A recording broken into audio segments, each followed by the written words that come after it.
Donc Prosenectute Fribourg fête ses 100 ans. C'était créé donc en 1923. C'était quelle époque? Pourquoi ça a été créé Prosenectute à l'époque?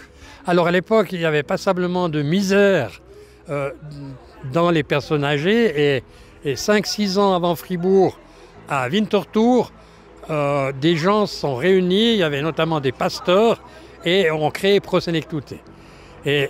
Et ils avaient le soutien politique du Conseil fédéral et presque immédiatement a commencé une lutte pour l'introduction de l'AVS en Suisse.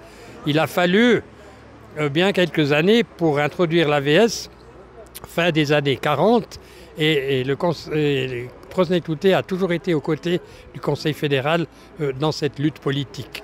Et c'est ça qui marque précisément la naissance et l'histoire séculaire de Prosenectute.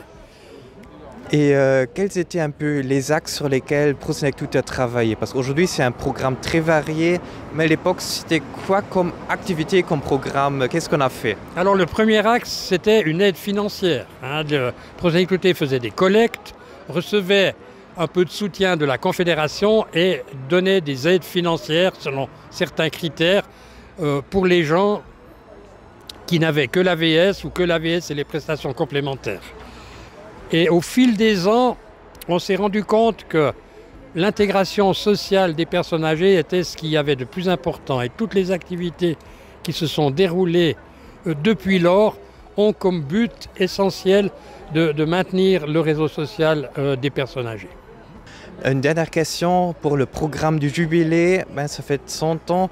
Vous pouvez juste résumer un peu les points importants de ce programme du jubilé?